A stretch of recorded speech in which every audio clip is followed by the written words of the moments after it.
All right. It shows that I'm there. So let's hope. Somebody give me. I should have probably asked that instead of waiting around because usually I ask thumbs up if you're hearing me. That's what I usually do, and I just got a habit doing that. We had had a show since last Wednesday, so let's try it again. Let's just see if it's working again. Oh man, I don't know. All right, I got mine. I got mine ready to go. Let's start over now, and it's telling me we're live. That's good. So that's a good thing. It may have been because, and you probably couldn't hear me say this, but again, um, it looked like a really good. Yeah, I don't know. It is me. It is me doing it, Tim. So I don't know, mate. I appreciate your faith in me, but it it it's the olden days. It's the old silent pictures, right? I mean, can I do a little Charlie Chaplin and we'll have Nick back there playing the piano. That could be it. All right, let's everybody get in here. So, and let me just check the audio real quick while we're sitting here. And let's see here. Do I hear myself? Oh, this is the other one. That's the old one. Let's see what the new one does.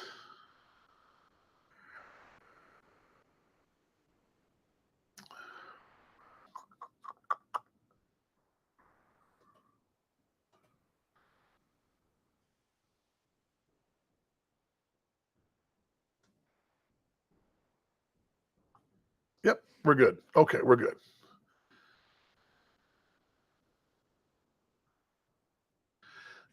Yes, we're all good. We're reading you. Yeah, I had to pull up you guys' chats over here because for some reason it wasn't coming on the screen.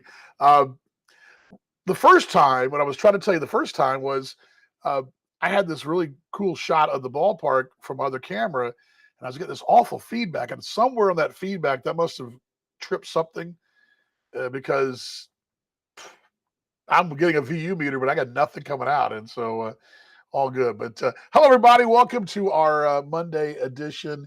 It is a Monday. We were on time, and now we're running late. Let me get this off the screen here. And there we go.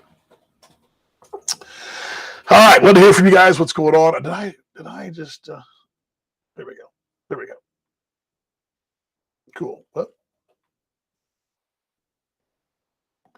yes, it's trying to navigate the waters here. All right. As I was saying earlier, every 10 days you're going to have what happened yesterday and over the weekend in Sioux Falls. In reality, most baseball teams, most teams in any sport, uh, with the exception of football, because football you play once a week. So I'm talking about your ice hockey, your NBA, your college hoops, the things that play games sometimes on back-to-back days, or maybe you have a 7-day week, they play 5 times or whatever. In baseball, especially because baseball's set up, as we talked about yesterday in the broadcast, that failure is usually pretty good. I mean, 30% as a batter is considered superstar, right? That's top notch. 3 runs every 9 innings is considered to be, that's considered the standard. Hitting 250 to 300, that's considered pretty good. Now you and I in our little world that sometimes the boss demands 100%, right? We can't just pull up 25%, right? If you're taking a test for school or whatever, the professor is going to look at you and say, well, you got 30% on this thing. That's not good. You're not going to pass the class. But in baseball, it's a little different. We talked about this yesterday. 700 teams don't exist very often. It's very few and far between. As a matter of fact, I read an article about the last really good MILB team that was broke all kinds of records. That was that Greenville Braves club in '91. It was loaded with future prospects for Atlanta, and I believe they played around 700 ball. It just doesn't happen. It's not something that happens a lot. That is a tough thing that's in the minors especially, and it's hard. You goal is to win the home series and play 500 on the road. Monarchs have done all the tick boxes out there. And if you look at where this team is, they've had the one blown save and only two real bullpen, let's call them meltdowns, since the season started. Yesterday's though was a rough one. The one in Sioux City, it was a battle. It was a 1-run ball game. This one was a bit of we get the stinkers once in a while, right? Over the course of a season, you're going to get the stinkers, and that's what that was. And I'll be looking forward to talking to Joe today. Just a lot of things to catch up on. The health of David Thompson. Is he sick? What that story is. We talked about that yesterday. Chad DeLagarra, looking forward to meeting him. Was in the lineup yesterday. Just the overall mood of the ball club. And my guess is, as I said last night in the broadcast, not being with the team, I can tell you how they have reacted before. And that was that Sioux City trip. You got the bus, put it behind him. Joe is never too high, never too low. And I think that's what makes this team so special. Plus, you're also going to count other figures in the room too. Bill Selby is one of those guys that even on a bad day is having a great day. He's that guy. John West, very steady. Frank White, very steady. Mike Hinneman, these are very steady guys with very steady personalities, and they also engage when they need to. Mike's no nonsense, but has a little chuckle at the same time. Frank has got a wealth of knowledge. I mean, that he just continues to give these guys. So you have all those pieces of the puzzle. And granted, they weren't all a bus yesterday, but I just know how this thing works. The man at the top step doesn't get too high, doesn't get too low. If you're still 13 games above 500. Though would Sioux Falls like to be 13 above 500? You damn right they would. It was funny. I believe Morgan did this last week when Sioux City, or 2 weeks ago, and Sioux City was kind of what they call it in social media, kind of poking the bear a little bit, or kind of trolling each other. And she made a really good point. Her staff did that. Standings don't lie, and that's true. So again, every time something like that happens, I got to remind it sucked. I mean, it was a bad day. It was not a good day. Give up 2 grand slams in a game you had a 9-1 lead in. That hurts. After you battle back to tie it, and then you get another grand slam up. Jabari Henry is one thing, but and really John Nestor is one thing. Shamoy Christopher, a guy that only had 1 home run all year and only had 7 driven in, that's a tough one to swallow. But again, they wear uniforms too. So I just tell you that after just looking at the numbers today, and I've already gone through them initially, and Gabriel's already got most of his numbers to me already. But I just tell you quickly, the Monarchs at the moment still lead the league in offense. At the average at 296, lead the league in runs, 77 home runs. And I talked about this yesterday. I guess we need to ask ourselves, will they hit 100? Will they or will they not hit 100 by the All-Star game, which is 2 weeks from tomorrow? Can the Monarchs hit another 13 bombs between now and absolutely? I think the question is, can they hit the over-under of that should probably be 110. That would mean the Monarchs have got to hit only 36 home runs the rest of the way to break their record from last year. I mean, so let's put that in perspective too. Hits, their second hits, 400 hits down the button. 5th in walks, 6th in stolen bases, 4th in strikeouts. That number's come down, and 1st in on base percentage. So you're looking at 1, 2, 3, 4, 5 of those categories. You're 1 or 2 in. The other ones you're kind of right in the middle, but you've got the balance there. Pitching wise, 3.52 team ERA. It's still best in the league. Number 1 in strikeouts, number 1 in average against, holding teams to 227. We forget that too. There's a lot. Like Lewis Thorpe the other night retired 11 in a row. We forget that these guys have had. We forget that from day to day. It's funny how this game works. You forget about Saturday, and you forget about really on Friday. That you forget some of these things as we go along here. The whip leads the league. 7th in saves, and that's kind of a misnomer because this team wins so many games going away that you don't have a lot of save opportunities. fifth in defense, both efficiency and errors. Um, Now the walks have climbed a little bit. That is one place that they've climbed a little. They're now, I believe, they're third from the bottom. So this would be they had the fewest walks, so they're third from them. So they're now uh, ninth in the league. So pretty good stuff. So those numbers, that's all the fresh numbers today. And again, so you got to remember, and that's the thing. But we joked about it, even the 27 Yankees lost 3 in a row, right? I don't know if they had 2 grand slams in a ball game, but they may have. I'm sure they did. I doubt it. Maybe they didn't, but I'm sure they blew a lead too. And so there's, as far as on the club, as far as this thing's going, good comment, Warren. Why can't I get some of these pitchers on the Royals roster? I'm really, yes. That's a tough bullpen to watch.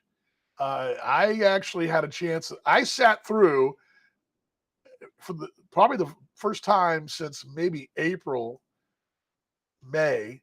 I sat through the better half of a Royals ball game and watched it, and sat through the whole thing. And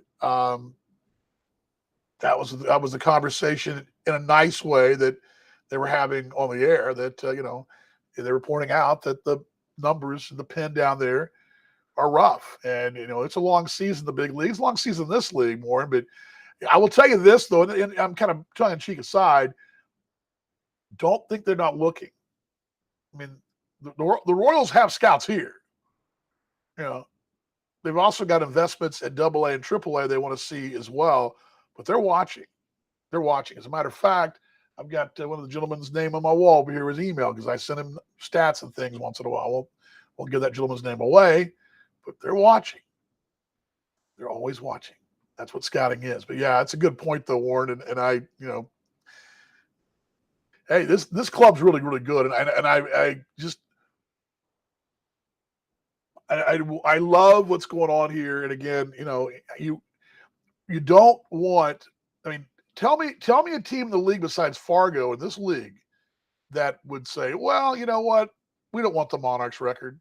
Everybody but Fargo wants the Monarchs record. Everybody else in the league wants the Monarchs record. Everybody. Yes, great to see Brock back pitching, and he looked good. By the way, that was that weird 3-inning save we get once in a while. It's one of those save rules. It's the one whenever you go to the pub, you're sitting there with your mates, and you're having a chat about baseball, and you say, "Well, tell me other ways to get a save." And generally everybody knows that 3 runs or less in the 9th inning is a save, but there are also some other technical terms for saves too. One of them is 3 innings of, keep the game, keep the lead. Doesn't matter if you have a 10-run lead or a 2-run lead. For 3 innings, you pitch back-to-back, 7th, 8th, 9th, you get the save. And that happened earlier this year. I believe it was Matt Hartman did that. Hartman got a save earlier this year in a same situation where he pitched 7th, 8th, and 9th and it's kept the lead. So that's that one crazy. There's a lot of little extra rules for saves, like a guy coming in and facing one batter can get a save, and let's say the bases are loaded. Let's say it's a 4-run ball game, bases are loaded, and you bring your closer in to get the final out. That's a save, because even though you've got a 4-run lead, it also the tying run is at the plate and the go-ahead run's on deck. Those are save situations too, but they don't happen that often. They happen. But yesterday was the one that's probably the rarest of the saves, because, or it's the one that a lot of times you're like, and that's what happened. I think we were in Lake Country, I think, when that happened. Like, oh yeah, that's a save, because you forget, doesn't matter what the lead was, 2 runs, 5 runs, 10 runs, but a guy pitches 3 innings and keeps the lead. That's a save. So anyway, let's see. Tim's got here. Any idea what Brady was yelling at the home plate umpire the 8th during the rain delay last week? As soon as ready to the conditions. Yes. Yes, I think everybody was a little concerned there, and I will give the umpires a big tip of the cap. If you go back to Thursday, I was up here packing up the gear on Thursday evening and doing kind of wrapping things up for the week, with the series of Sioux Falls coming up, and it was a hazy. The sun was kind of fighting its way, but the rain had gone, and I think they sort of rolled the dice there and hoping that they got through it. Now, fortunately for the Monarchs and for Sioux City, no one got hurt, but and that's what you worry about, those weather conditions. But conditions were rough. You saw it. I mean, Nate Gherkin, a kid I know very well, nice young man who's played in Perth, and I've known him very well, good kid. He was scuffling out there, and he didn't. It was not a good situation for him and for Steve Montgomery, and it wasn't good for the Monarchs. Luckily, the Monarchs had already had the lead, and it was just, and that's a tough thing. Baseball is not designed to play in that kind of weather. Soccer, football, you can do it. Basketball plays inside, so there's that. But that was mostly the conditions. I'm sure that was the main issue, I think. So when is the All Stars? It's at 2:30 today. 2:30 today, and hope to get the news. What he's asking about is today. We knew on Friday, and that's another thing. Friday, John Hernandez, David Thompson, and Darnell Sweeney were all elected starters for the West All-Star team. There's 3 Monarchs and 3 Fargos. We went through that a little bit on the broadcast on Friday night. Pitchers have not been announced yet. That comes today. And then the reserves. And there's also that fan ballot for the final player and all that. So that's all coming this week. That'll be because the game is 2 weeks from tomorrow. So that's all kind of coming to shape. And I believe 2:30 on the American Association Facebook page, I believe, Keith. I can probably double check for that really quick here. Don't know if I thought I saw it. I think it's 2:30 today. Go to the American Association Facebook page after this, Keith. And the way, Keith, how about your Railcats, huh? Dang. Went to Milwaukee and they got the brooms out, didn't they? Don't look now, but Gary South Shore's playing really good baseball. And guess what? They're coming to town this week. And don't look now, but the Winnipeg Goldeyes, as I told you they would do, are right in the thick of things again, and they have climbed over Lincoln. They swept Lincoln this weekend. They're now in 3rd position on our bumper, and we got to play them a lot in August. I'm telling you right now, those trips to Winnipeg and back, and them coming here, they kind of come back here, that's going to be a huge stretch of ball games for both clubs. I mean, the Fargo series, obviously, because anytime you're playing the team ahead of you, but as far as pecking order, it's pretty big. That's going to be a pretty big series right there. Yeah. Yeah, I got the brooms out, Keith. You did. You guys got the brooms out. How about that? Good for you guys. Good for you guys. Anyway. Okay, tonight, and again, I was saying this earlier, and when the audio wasn't working, this is a huge week at the ballpark. There's a lot going on. I'll have Morgan on later on this week, especially because the weekend's chock full of stuff. And there's something every night, but this weekend coming up, it's a big one. Of course, it's 4th of July holiday weekend. It's the weekend going into the holiday. The holiday's on Monday, so a lot of folks knock off. They knock off on Friday, or if they're really truly Australians, they'll knock off on Wednesday for the 4th of July. The Australia Day usually is on a Monday as well, or it has. I think it's. Yeah, I think it is on a Monday, and it kind of fluctuates, but they knock off like week prior to the to the Australia Day, which is their 4th of July. But it bounces around on the calendar. I think it's the last Monday in January, I believe. I think that's right. It's always on the 26th or so, usually, but the Australians will knock off. True. I remember when I worked at CBS Radio, and 4th of July was on a Monday, and we got Friday, but you only got a half day on Friday, so you had to take a personal day if you won the whole day. And I was a young whippersnapper at the radio station there in Dallas, and I'm like, I'm counting my ramen noodles and my off days and my half days. I'm like, do I want to do it? Do I want it? Do I need? Turned out I was the only person at the station that day. Me and the guy running the board, running the Howard Stern show. Which was a replay anyway. Have the errors been a concern? I'll ask Joe that today. The errors are on the rise. There was a costly one, and it cost the club over the weekend. The weird thing about it is that, and we talked about this with Joe before, this team's got a lot of guys who play a lot of different positions. Versatility is a key. Oftentimes, when you have versatility, Kenny, you know this, with a versatile club, your strength, maybe a guy's a natural second baseman, he can play third and short, right? And maybe his better spot is second, but he's playing third. And sometimes you got to get out of position. You know this, when you go, it's like moving an offensive tackle to guard or vice versa. Sometimes it happens, and you're able to get by, but eventually something happens. I think it's inevitable those things happen. But this club's very good defensively, has been very solid defensively. It would not shock me though to see them out there on their own taking more ground balls. They just hadn't had a lot of chances. I get to see you, Mike. Good to see you, bud. How you doing? Miss you, man. Miss you. You're on the road, I know. Any promotions this week? Looking to catch? There are plenty. That's what I was saying. The list is the list. My head was spinning in the meeting today. We had a meeting this morning at 9, and my head was spinning on the entire homestand. I'm like, where do I start? Something every night. I'll tell you, this weekend is going to be great. 4th of July weekend, as I mentioned.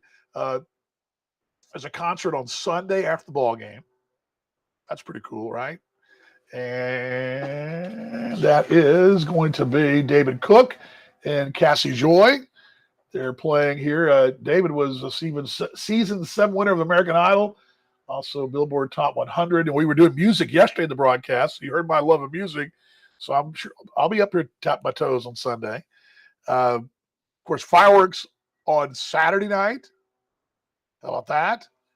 Where else we got here? I got my first sheet right here. Tonight, Margarita Mondays. Tomorrow's $2 Tuesdays. Winning Wednesdays. Thursdays. That's just the first part of the week. I'm winning Wednesday. I'm going to try to win tonight, too. But $2 margaritas, which at 9 o'clock this morning didn't sound so good, but now that the sun's shining, it sounds really good. Really good. And this weekend, you got our Fun Fridays. We've got our Boom Saturdays and the Sunday Fun Day. And Sunday's going to be crazy around here. You got so much going on Sunday. Let's see. Yeah, so monarchsbaseball.com. Go there, monarchsbaseball.com. We'll have Morgs on Thursday, and she can kind of give us a update on all that, because she's really good about that. She knows. I miss the broadcaster. I just speak. Not even. It's like I'm like Ron Burgundy. I just read a teleprompter. I could be reading anything, right? No, I'm kidding. Anyway, come on out. MonarchsBaseball.com for tickets and information. Also, our social channel, which you're watching right here, a good place to go as well. All the updates, but there's something every night. My theory is, in this business, if you really pay attention, you can save yourself $1 or $2 every night. Okay. And I don't know many businesses that you can say that about. Now, I think there's probably a few restaurants that you can that's got there's not a good dollar menu, right? I'm not talking about that. I'm talking about there's something every night, and that it'd be beneficial to get your tails out here and see this ball club, which is really good. Really good. So will this team hit 110 home runs by All-Star break, which is 2 weeks from 2 weeks from today is when the All-Star break starts. Do they have another? They have 17 in them. They have 20. They have 27 in them. Where can we access the booth cam? Good question. That is on YouTube. And if we're friends on Facebook, you can watch my channel. But if you want to see the booth cam, which was up over the weekend, and if you were smart on Saturday, you saw how to make air fried chicken wings while we broadcast a game. Hey, I aim to give you a little something extra besides just me talking in a tin can. So it was good. Yes, but go to our YouTube page, Monarchs YouTube page. Booth cam is there. You can see Jackson and I talking tonight. Any guests we have on, and it's this camera here, but it'll be over here, and you'll see it shot back this way. So Jack will be here tonight, and we'll be up here ready to go, rocking and rolling. So yeah, that's where you can see that. Hope you'll do that too. It's cool. I think it's cool. It's fun.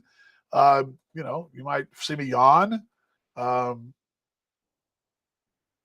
you see the reactions. It's pretty fun. It was top notch entertainment. Well, good. I aim to please. I'm glad that somebody was pleased with that. It was top notch entertainment. That was my goal. And then what did I do last night? I was like, man, I can sure make some more wings.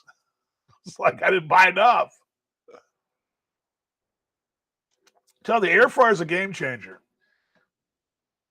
It's a game changer. As a matter of fact, when I'm done here, I'm running back to the apartment, throwing a salmon fillet in. I'm going to come back with a salmon salad.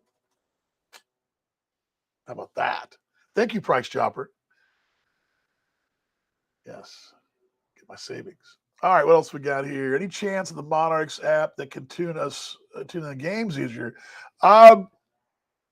Yes. You talking about audio or video? Because AA Baseball TV does work with your mobile phone. Now, the video stream does work with your mobile phone. You talk about audio stream, and that the audio stream actually, the Mix LR, which we're on, or some people call it Mixler, but I call it Mix LR. It has you actually download an app to listen to the game on your device. It tells you every time we come on the air. Audio, okay, yeah, audio then. So the audio side, can you mix cocktail? I'll try. Well, you missed yesterday then, Sean, because yesterday, now I didn't mix them, but I taste tested the and although Sneedo thinks I was drinking them all, I wasn't. I did the Boulevard Quirk hard seltzers yesterday. I'm telling you, the mango passion one was good and pretty solid. What the pineapple pepper? I wasn't so. It was okay. They're all good. Don't get me wrong. I wasn't going to look the gift horse in the mouth, dang it. But I mean, it was good. They were good. It made for a good Sunday session post game. Put it that way, right? So, and I did discover that a lot of the pubs around town are carrying it, which is kind of cool. So, yeah, we know about that. But yeah, going back to the audio thing, MixLR, and I can show you. I'll just show you my phone here. The app, you just go and download the app. Find it somewhere. I don't have it organized. Here we go. It's at the bottom here. You just got a little app here, and you got my next the parking spot, eBay, and the Australian Football League, AAFL. So I follow the Sydney Swans, who, by the way, won this weekend over St. Kilda, which is my broadcast partner in Australia, Paul Morgan's team. And I've yet to even text him and remind him. They smoked St. Kilda. Swannies did. All right, here we go. MixLR, just tap the app. There it is right there. And you can go in and listen, and there's a search app, a place to search there on there. And I'll put the link in the chat too. And it's got listening, and you can actually, it's got you go there and look, search up, and I can pull up our channel, and it'll come up with a little bit. It has the play. You can chat too. So a lot of folks will do. They may be on AA Baseball TV, and they'll mute the app, and they'll still chat with us. Yeah, cheers. Cheers for sure. Yeah, it's very easy to navigate, Hope says too. It's a lot of fun too. It's a lot of fun. I'll put the link up right here. Here's the link to the broadcast in the chat, but you'll see the link and it has the actual product there. I think it's very good. I mean, it's pretty solid. So yeah, we had it. We've talked about doing apps. I think it's something that would be beneficial. I agree with you, Mark. But if we have the app already, this is it. There's the name of it right there. But it's really have it both for Android and for Apple, so you should have no dramas there. It should be very fine, and it is a lot of fun. So yeah, check that out tonight. There's on my list of things is to get the FM transmitter for the ballpark, but that's still kind of still not quite where we need to be yet. So that's definitely a plan. Yeah, Mark, get it, please, mate. let's see here. Mike says, do you mind getting it all straight? Mike's asking, do I expect the club to get the All-Star game? I don't think so. I think that's more of those divisions. And I'm just thinking outside the box. There's a lot those newer parks. I think Milwaukee wants to be in the mix. St. Paul loved hosting it. That was their thing. They really loved it. It's a lot of extra work. It's a lot of extra work. And I think the last time the club franchise, not our current owners, but when the franchise hosted it was 2004. Is that right? That's the Buck O'Neill where he was traded during the game and played for both teams. Isn't that right? That was right. It's a lot of work, though. I mean, having been involved in the Midwest League, I know that in Burlington we were never been on. We weren't big enough, and but you got to be able to fly in and out. Burlington, it was a pain to get in and out of, and all that. But I remember when Lansing did it one year and South Bend did it, and those folks were. I mean, it's because it's basically it's a three game season that's separate from your season. It's a lot like it's a lot like for us. It's like because we do the Bananas thing. The Bananas thing is a 2-game season prior to our season. That's a whole different animal, and we have a whole different way we do things for that. Get them here, and Tacos of Tequila, and then so on. So I think that's why what I'm coming from, Mike, is that I doubt it's going to be here. It doesn't mean it won't, but we have other activities going on here that also are little mini activities that are much like an all-star game. And Tacos and Tequila is a great example. That was a one-day event, but that took weeks and weeks of planning, and they were setting up for that 3 days in advance. So that's kind of where I'm coming from on that. But I could be wrong. But all righty. Anybody else got anything else here? Tonight at 6:30, and we go on the air at 7 on AA Baseball TV, and then, of course, on Mixlr on the audio side. Jackson will be here tonight. We'll catch up, and looking forward to talking to Joe today as well. He's, again, never too high, never too low. He'll always answer the questions, and it should be interesting just to get caught up on what's going on. When me being away from the club for 3 days, I feel like I don't know what's going on, and I don't. So anyway, hope you guys enjoyed the weekend, and hope you are ready for Monday night. Again, monarchsbaseball.com for tickets. Monarchs Mocha brought to you by the Roastery, and I got a fine roast right here. I've been a really heavy player with the almond milk lately. You guys like that stuff? It's not terrible. Pretty good. I mean, obviously dairy is much better for you. Or not better for you, but better than coffee, but not a bad deal. Good. This is interesting. Sean, I actually heard through some very reliable sources, not in this league, but people I do trust in baseball, who told me that, yes, that looks to be the case, especially down in Texas, that there's a group of folks putting together a team. They want to put a team in Jersey Village. Jersey Village is a suburb of Houston. It's a northwest side of Houston. Not quite all the way up to Tomball. If you know Houston proper, it's still in Harris County, but it's out away. It's going to be way out west. It's going to be west of Intercontinental Airport and north of downtown, but not to Katie's west. Katie's due west. It's going to be more northwest, kind of on the way out of town to College Station. If you know Highway 6, which Highway 6 goes between outskirts of Houston into Waco, Highway 6 runs through the Brazos Valley. This is Jersey Village. Is kind of it'd be like a Legends area, really. It's a little older area, a little more compact, but that's what I've heard. I've also heard they're looking at it possibly in Conroe, that area as well. That this is some talk. Waco, Texas, also came up with the conversation from this same person who I have a lot of confidence in. It doesn't look like Fort Worth ago, but it looks like Waco could be a place for this league as well. I don't know if it's going to be, what year, but it looks like that's developing.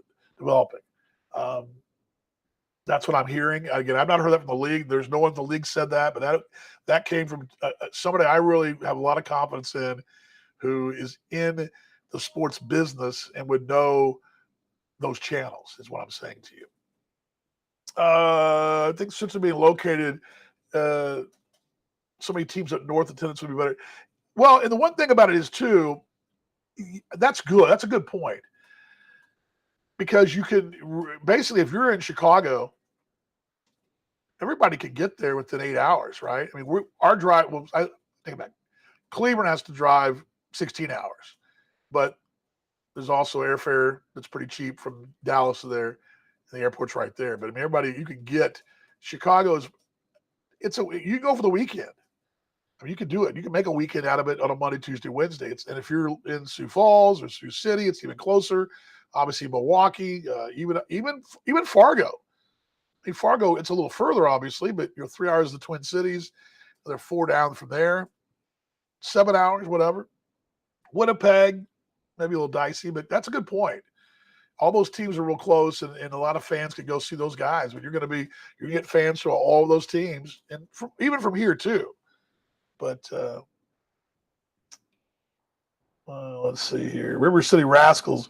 Yeah, I don't know exactly, but the O'Fallon deal, that was a strange deal. Was that 2019, Mark? That happened because they announced right in the middle of the season they were going to be. That was it, and for all I knew, they drew really well. I have not heard anything about that. I haven't heard. I know Joplin always comes up in conversation. Their ballpark's been an issue. The league was there 1 year in 2016, I believe it was, or 15. Was it 16? They were there for 1 year, and there was some falling out. I don't know if the situation there.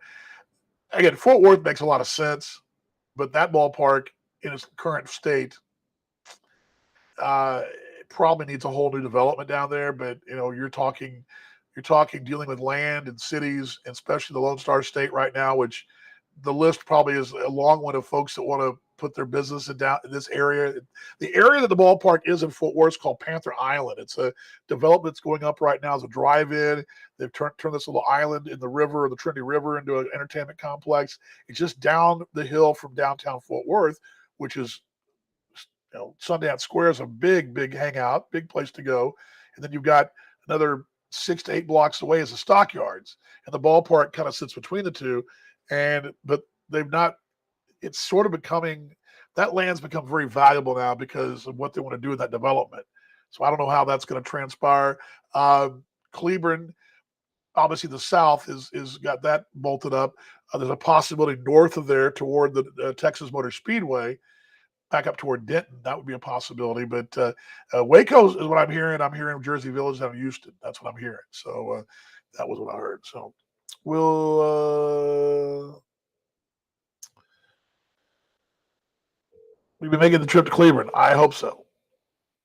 I'm going to go to the games at Cleveland. I don't know when I'll be broadcasting, but I'll be there. Commercial real estate. Yeah. Hey, Mark, I think that River City deal is a good idea. What would be great for us? What we miss with Wichita, we'd pick up with River City or the team there. I mean, that Wichita situation was great for us. It was a short trip. We stayed overnight, but we had natural rivalry there. It was fun. We still have a rivalry somewhat with Lincoln, but I think the Kansas-Missouri thing really blossomed, or just the Kansas City versus Wichita thing blossomed. Regional thing blossomed. I don't know why the Lincoln KC thing doesn't seem as venomous as the KC Sioux City thing, right? That's more because of the on-field stuff. So anyway, good stuff, everybody. Really good stuff. Really good stuff. All righty.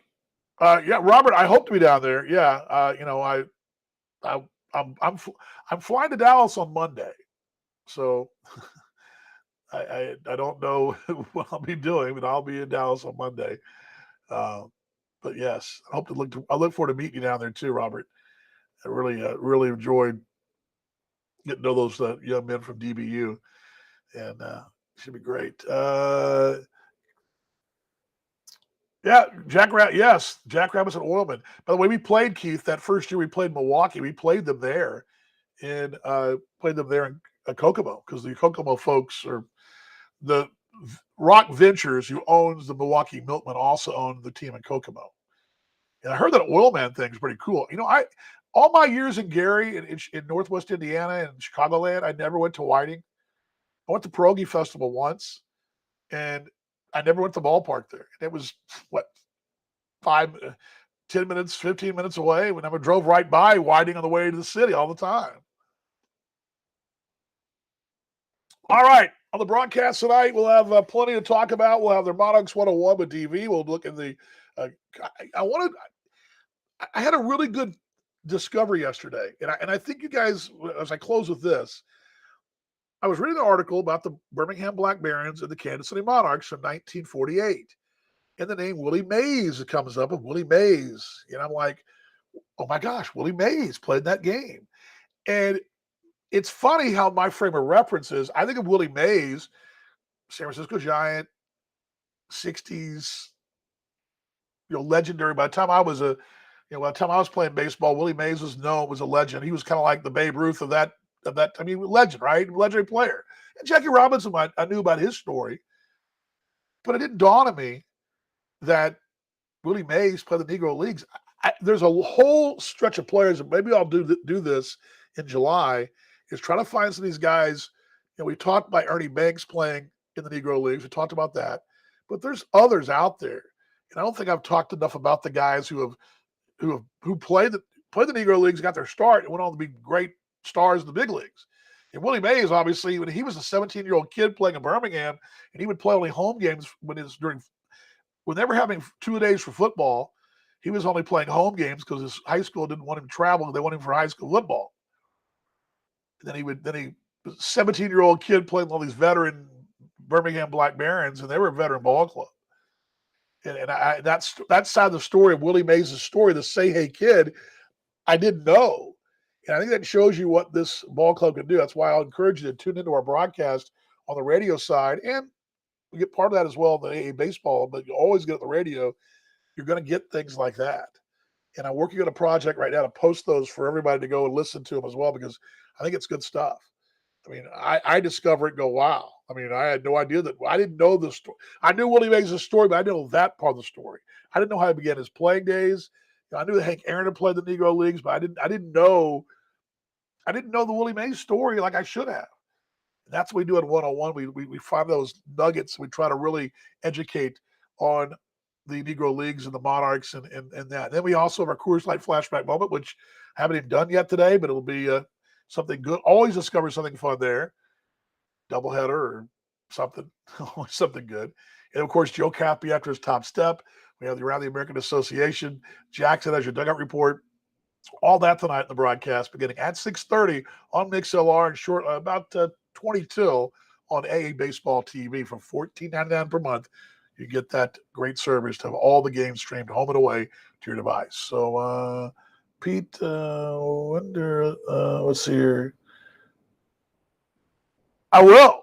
Oh, Pete Wilder. Check him out. I will. I'll check him out. I will do that. Yes, enjoy talking true baseball fans, Sean. I enjoy talking to you, mate. All right, enjoy talking to you. All righty. Much love to you guys. I say it every time. Let's be better fans tomorrow or today. Let's show more love tomorrow we did today going forward. I'll see you guys tomorrow. Hopefully with some good news highlights. Adam will be ready to go and edit those highlights for us tonight. We'll have some highlights tomorrow, and we'll talk about a Monarchs win, let's hope, against Cleveland, who comes to town here. Their only visit to Kansas City this year. They're no longer division bunkmates. All right, ready for some 1, 2, 3, go Monarchs. I'm ready. You ready? Here we go. Here we go. Here we go. 1, 2, 3. Go Monarchs. I'll see you in the broadcast. Not everybody.